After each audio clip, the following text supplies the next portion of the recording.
Meticulous design, deep state এসব শব্দ জুলাই সন্ত্রাসের মাধ্যমে বাংলাদেশে ক্ষমতা দখল হওয়ার পর থেকে সকলের মুখে মুখে ফিরছে।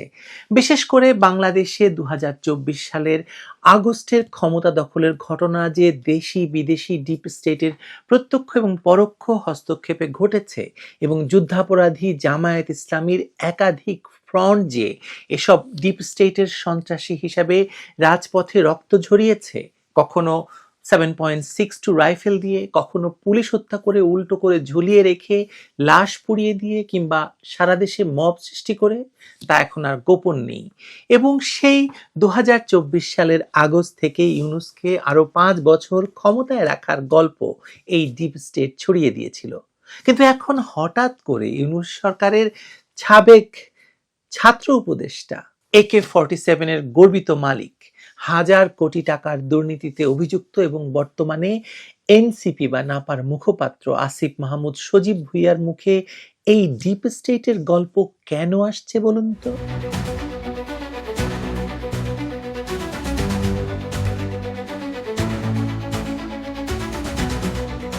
মহান স্বাধীনতা দিবস উপলক্ষে বাংলা মোটরে জাতীয় নাগরিক পার্টি এনসিপি বা নাপার কার্যালয়ে আয়োজিত এক বিশেষ আলোচনা সভায় দলটির মুখপাত্র এবং অন্তর্বর্তী সরকারের সাবেক উপদেষ্টা আসিফ মাহমুদ সজীব ভুঁইয়া এমন একটি বিবৃতি দিলেন যা বাংলাদেশের রাজনৈতিক অঙ্গনে নতুন করে তোলপাড় সৃষ্টি করেছে। তিনি দাবি করেছেন, অন্তর্বর্তী সরকারের দায়িত্ব পালনের শুরুর দিকেই রাষ্ট্রের ভেতরের শক্তিশালী কিছু প্রতিষ্ঠান, যাদের ডিপ স্টেট বলা হয়, তাদের পক্ষ থেকে 2029 সাল পর্যন্ত ক্ষমতায় থাকার একটি পূর্ণ পরিকল্পনা তাদের সামনে উপস্থাপন করা হয়েছিল। আসিফ মাহমুদ সজীব ভুঁইয়ার ভাষায়, আমাদের অফার করা হয়েছিল, আপনারা শেখ হাসিনার যে মেয়াদ আছে 2029 সাল পর্যন্ত, সেটা শেষ করেন, আমরা আপনাদের সহযোগিতা করব, তবে তাদের সার্টেন কিছু শর্ত ছিল। এই বক্তব্যের মাধ্যমে তিনি মূলত দাবি করতে চাইলেন তিনি এবং তার দল ডিপ স্টেটের ফাঁদে পা দেননি। হাস্যকর, কারণ দলটা সৃষ্টি হয়েছে তাদের মাধ্যমে। পরে কথা বলছে এই বিষয়ে। গণতন্ত্রের প্রতি তারা দায়বদ্ধতা থেকেই সেই সমঝোতা নাকি প্রত্যাখ্যান করেছেন। কিন্তু প্রশ্ন হলো, এই নৈতিকতার গল্প এখন কেন? আসিফ মাহমুদের ডিপ স্টেট বিরোধী বক্তৃতাকে নিছক নৈতিক সাহসিকতা হিসাবে দেখার কোনো কারণ নেই, আছে কি? রাজনৈতিক ময়দানে যখন কেউ হঠাৎ সত্য ফাঁস করেন, তখন জিজ্ঞেস করতে হয়, এই মুহূর্তে কেন বাছা? কার স্বার্থে বাবা? কোন পরিস্থিতি থেকে নিজেকে রক্ষা করতে চাইছো তুমি? প্রথমত, আসিফ মাহমুদ যদি সত্যি জানতেন যে ডিপ স্টেট তাদের কাছে এই ধরনের অগণতান্ত্রিক প্রস্তাব দিয়েছে বা নিয়ে এসেছিল, তাহলে সেদিনই কেন এই কথা জনসম্মুখে প্রকাশ করেনি তারা? ক্ষমতায় থাকার সময় যদি এই অফার পাওয়া গিয়ে থাকে, তাহলে তখনই সংবাদ মাধ্যমকে ডেকে সংবাদ সম্মেলন করে জাতিকে জানানোর সুযোগ ছিল। সেটা না করে মাসের পর মাস চুপ থেকে এখন স্বাধীনতা দিবসের মঞ্চে এই বোমা ফাটানোর পেছনে কোনো রাজনৈতিক হিসাব নিকাশ নেই, এটা বিশ্বাস করতে কষ্ট হচ্ছে ভাইয়া।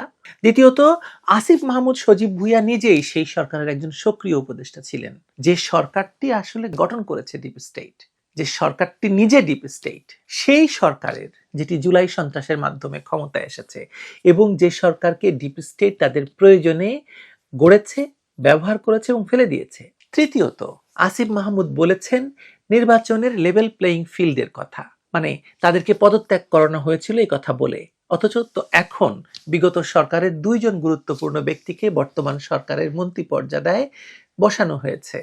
এই সমালোচনা গুরুত্বপূর্ণ, কিন্তু প্রশ্ন হলো যে যে বিএনপি সরকার এই কাজ করেছে বলে তিনি অভিযোগ করেছেন, সেই বিএনপিকেই তার দল এনসিপি এতদিন কৌশলগতভাবে সহযোগিতা করে এসেছে, তাদের সঙ্গে নির্বাচনী জোট গঠন করতে চেয়েছে, নির্বাচন করতে চেয়েছে, চান্স পায়নি। তাহলে এই সমালোচনার আসল লক্ষ্যবস্তু কি বিএনপি, নাকি নিজেদের রাজনৈতিক ভবিষ্যৎ নড়বড়ে দেখে আগে থেকে একটা অবস্থান তৈরি করার কৌশল? ২০২৪ সালের জুলাই আগস্টের ঘটনাবলী শুধু রাজনৈতিক পট পরিবর্তন ছিল না, এটি ছিল সুচিন্তিতভাবে পরিকল্পিত একটি ক্ষমতা দখলের বাস্তবায়ন। রাজপথে সন্ত্রাস, পুলিশ হত্যা, লাশ পোড়ানো, সারা দেশে মব সংস্কৃতির বিস্তার ঘটানো, এগুলো কোনো স্বতঃস্ফূর্ত গণ আন্দোলনের বৈশিষ্ট্য নয়, বরং এগুলো ছিল ডিপ স্টেটের মাঠ পর্যায়ের সন্ত্রাসী কর্মকাণ্ডের বাংলাদেশের ডিপ স্টেটের ইতিহাসে নতুন সংযোজন। ২০০৭ সালের 11ই জানুয়ারি সেনা সমর্থিত তত্ত্বাবধায়ক সরকারের আমল থেকে মানে এই অদৃশ্য ক্ষমতা কাঠামো ২০২৪ সালে এসে নতুন রূপ পেয়েছে। এক-এগারোর মাধ্যমে সামরিক এবং প্রশাসনিক অভিজাত শ্রেণী দৃশ্যমান রাজনীতির বাইরে থেকে রাষ্ট্রের মূল নিয়ন্ত্রণ নিজেদের হাতে রাখার পদ্ধতি আয়ত্ত করে নেয়। ডক্টর ইউনূস যার মূল নেতৃত্বে ছিলেন, এবং ডক্টর ইউনূস সহ বিদেশ থেকে যাদেরকে নিয়ে আসা হয়েছে তারা সবাই এই ডিপ স্টেটের অংশ।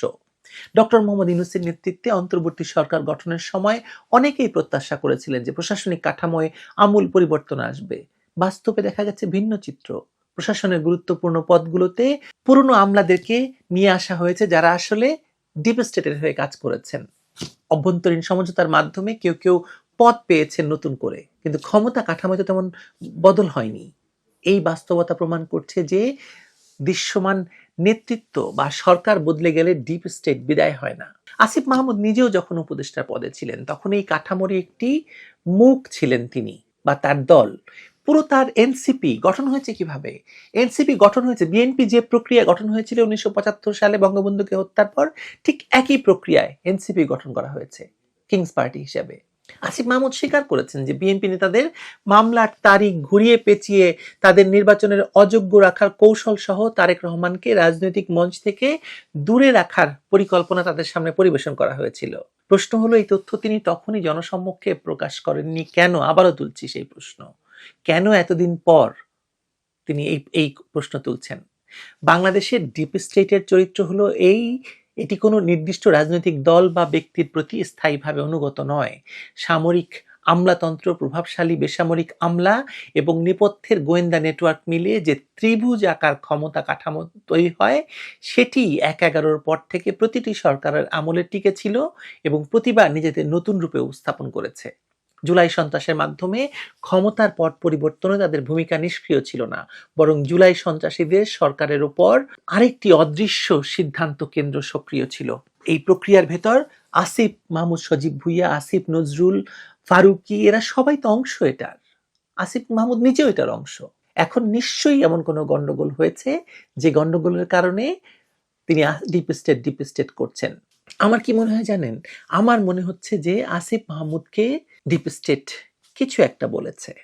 হয়তো তার ১,০০০ কোটি টাকার দুর্নীতির মামলা, তার AK-47 এবং এই পুলিশ হত্যাকাণ্ডে তাকে জড়ানোর একটা প্রক্রিয়ার কথা তাকে জানানো হয়েছে, এবং সে কারণে সে ডিপ স্টেটকে গালি দিচ্ছে এখন, যাতে যখন তাকে অ্যারেস্ট করা হয় তখন সে বলতে পারে যে তার বিরুদ্ধে মামলা সাজানো হয়েছে। মানে বিএনপির নেতাদের পুরনো মামলায় সাজা বজায় রেখে আদালতের তারিখ বারবার পিছিয়ে নির্বাচন অযোগ্য করা, নির্বাচনে তাদেরকে অযোগ্য রাখার পরামর্শ দিয়েছিল ডিপ স্টেট। সে তথ্য এখন যদি সে দেয়, তার পেছনে নিশ্চয়ই মানে কোনো কারণ না কোনো কারণ আছে। বর্তমান সরকার বিগত ইউনূস সরকারের দুজন গুরুত্বপূর্ণ ব্যক্তিকে মন্ত্রী পদমর্যাদায় বসিয়েছে। এটাও আসিফ মাহমুদ সজীব ভুইয়ার খুবই লেগেছে, কারণ সেও তো ডিপ স্টেটের একই রকম হিস্সা। তাকে বাদ দিয়ে কেন ওদেরকে নেওয়া হলো? যে ডিপ স্টেট আসিফ মাহমুদ সজীব ভুইয়াদের ক্ষমতায় বসালো, হঠাৎ তাদের বিরুদ্ধে বক্তব্য দেওয়ার কি কারণ? ডিপ স্টেট কি আসিফ মাহমুদের ১১,০০০ কোটি টাকার দুর্নীতির খোঁজ পেয়ে গেছে আগে থেকে? তাই ডিপ স্টেটের বিরুদ্ধে বলে রাখা, যাতে গ্রেপ্তার হলে পরে বলা যায় যে আমার কথায় ক্ষেপে গিয়ে ডিপ স্টেট আমার বিরুদ্ধে মিথ্যা অভিযোগ দিয়ে আমাকে গ্রেপ্তার করেছে। রাজনীতির এই পুরনো খেলা বাংলাদেশের মানুষ আগেও দেখেছে। যে হাতে আগুন ধরানো হয় সেই হাত দিয়েই পরে আগুন নেভানোর চেষ্টা করা হয়, ভান করা হয়। এটাই ডিপ স্টেটের পুতুলদের চিরাচরিত কৌশল। আসিফ মাহমুদ সজীব ভুইয়া সেই একই কৌশলে খেলছেন। এই খেলা বাংলাদেশের মানুষ জানে। ভালো থাকবেন সবাই।